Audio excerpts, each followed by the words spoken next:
Tenho, porém, contra ti o tolerares que essa mulher Jezabel, que a si mesma se declara profetiza, não somente ensine, mas induza e seduza os meus servos a praticarem a prostituição e a comerem coisas sacrificadas aos ídolos.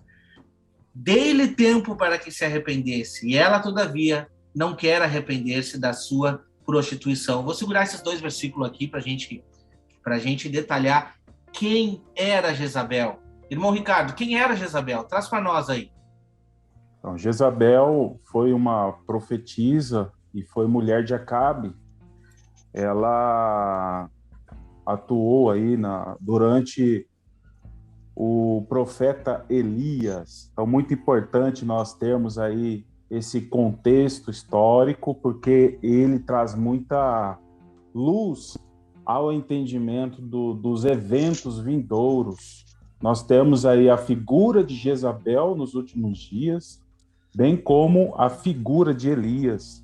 Importante salientar que essa questão da igreja de Tiatira aceitar, tolerar a prática de Jezabel, consentir, permitir que essa doutrina entre dentro da igreja é muito sério, porque nós percebemos isso acontecendo hoje em dia.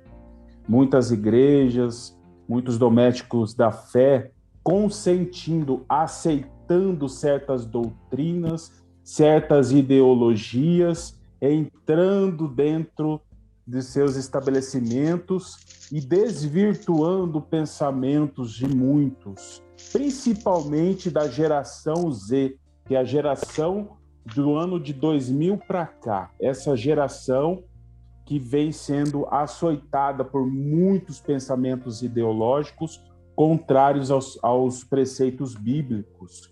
E isso aqui é um alerta para as igrejas de hoje, né? Então, Jezabel, lá em 1 Reis, capítulo 18, lá traz um contexto de que ela matou muitos profetas. E ali havia um homem, um mordomo de Acabe, né? O nome dele era Obadias, que significa servo de Javé, servo de Deus. E ele temia a Deus. Tanto é que ele conseguiu esconder alguns profetas para não serem mortos por Jezabel. Então nós já percebemos alguma associação já com os últimos dias. E esse servo de Deus, Obadias, ele alimentava esses profetas dentro desse estabelecimento com pão e água.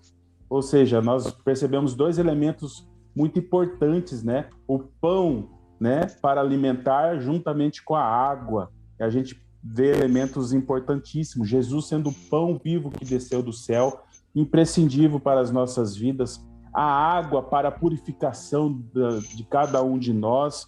Nós podemos associar isso muito. E também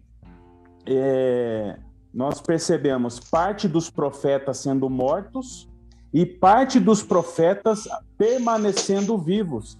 E o que a gente percebe nos últimos dias? Uma parte das testemunhas vão morrer e uma parte das testemunhas vão permanecer vivas nos últimos dias. A gente vê esse contexto só no capítulo 18 de 1 Reis. E Jezabel é a figura da grande prostituta. Ela está ali caracterizada nos últimos dias como a grande Babilônia, a grande prostituta, a mãe das prostitutas.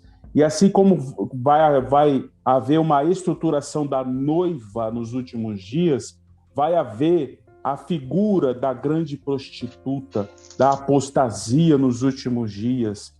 Então, a Jezabel não está na haste central da menorá à toa, não está na quarta igreja à toa. Ela está ali na haste central porque o inimigo tem o propósito de desestabilizar a igreja. A haste central é a haste que que dá toda a sustentação da menorá. Vou trazer um pouquinho aqui a menorá, né? Ela dá toda a sustentação da menorá. Uhum. E o inimigo, ele quer o quê? Desestabilizar. E a gente só vê o quê? Somente 2 luminárias que permanecem em pé diante do Senhor. as outras 5 não estão diante do Senhor. Então, a haste central, ela é muito importante para a gente entender. A menorá ajuda o entendimento disso. Verdade. Não vai? Ele falou exatamente o que eu meditei hoje acerca da parte da igreja que será sustentada, né, na figura de Obadias, sustentando a igreja no deserto. É Deus suprindo as necessidades do seu povo no momento em que o povo está sendo guardado no deserto. Isso me faz lembrar Mateus capítulo 6, para que nós não possamos nos preocupar com comer, beber, vestir, porque Deus vai nos guardar.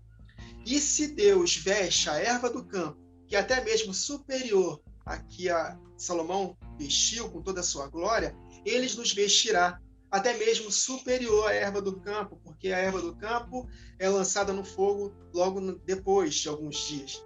Nós não. Nós seremos vestidos de uma veste gloriosa na ocasião da volta de Jesus.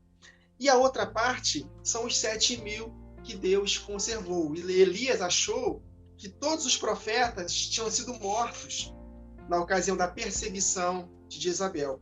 Mas Deus conservou 7.000 que não se dobraram a Baal. E esses 7.000 é uma figura da parte da igreja que não vai ver a morte.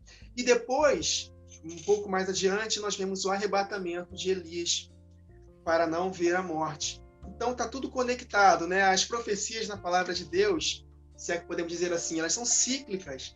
Então o Apocalipse, ela é um compêndio de tudo que aconteceu no Antigo Testamento e vai acontecer novamente, só que em escalas superiores na ocasião da última semana, né? Então, falando de Elias, Elias também ele profetizou para que não chovesse por 3 anos e meio, no contexto de Jezabel. Né? Nós sabemos que as 2 testemunhas, na primeira metade da última semana, vai fazer com que não chova durante 3 anos e meio. Nós seremos perturbadores de Israel, assim como Elias foi chamado por Acabe de perturbador. Agora, interessante, eu lembrei da carta anterior de Pérgamo, que vocês falaram de Balaão. Então, Balaão, ele viveu no contexto de Moisés. As 2 testemunhas vão ser como Elias e como Moisés. E Balaão, ele armou ciladas para que o povo de Israel comessem comidas sacrificadas a ídolos e prostituição. Exatamente o que a própria Jezabel, esse espírito de Jezabel que estava nessa mulher de Tiatira, que também estava induzindo os filhos a comerem alimentos sacrificados a ídolos e a prostituição. E o interessante, que foi até a mãe do Wagner que falou, também podemos ver como um contexto espiritual, porque essas pessoas estão se apostatando da fé, se alimentando de uma comida espiritual do maligno que é contrário à palavra de Deus. Por isso que nós vemos hoje o espírito do anticristo atuando de uma forma mais intensa na vida de muitos líderes que estão relativizando a palavra, que estão pregando uma graça desequilibrada, tudo é amor, então Deus vai salvar a todos, independente das nossas obras. Então, aos poucos, essa ideologia satânica de Sodoma e Gomorra está se infiltrando na igreja. E Jesus falou que, devido ao aumento da maldade, o amor da igreja se esfriaria de quase todos.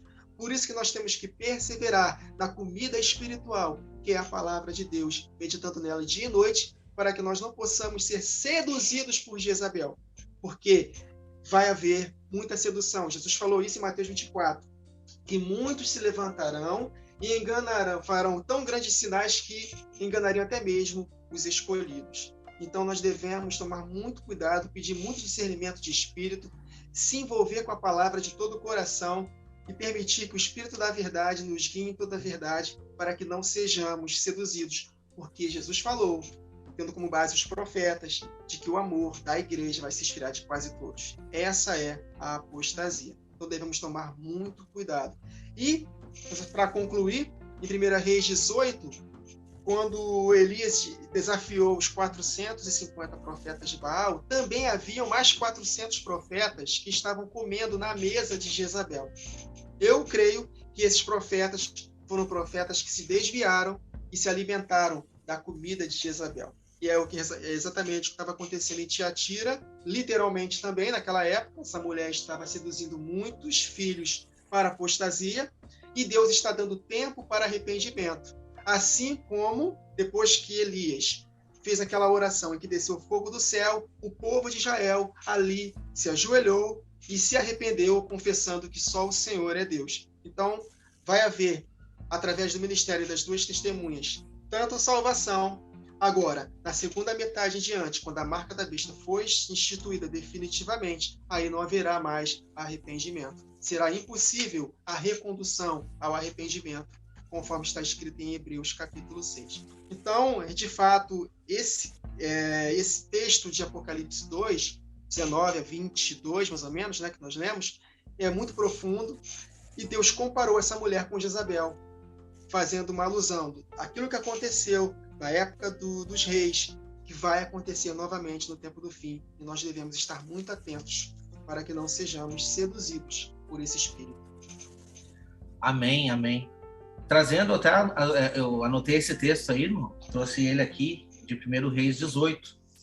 O irmão falou aí a respeito de Elias e dos profetas de Baal. E interessante que a perturbação foi tão grande naquela época que Jezabel colocou a culpa em Elias.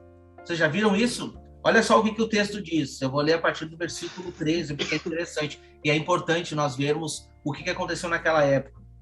Porventura não disseram ao meu senhor o que fiz quando Jezabel matava os profetas do Senhor, como escondi a 100 homens dos profetas do Senhor, de 50 em 50, numas covas, e os sustenteis com pão e água? Olha só, e agora dizes tu, vai e diz ao teu senhor, eis que aqui está Elias, ele me mataria.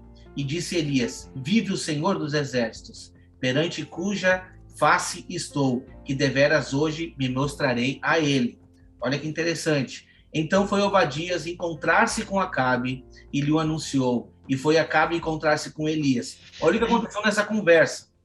Então disse ele, eu não tenho... Não, desculpa.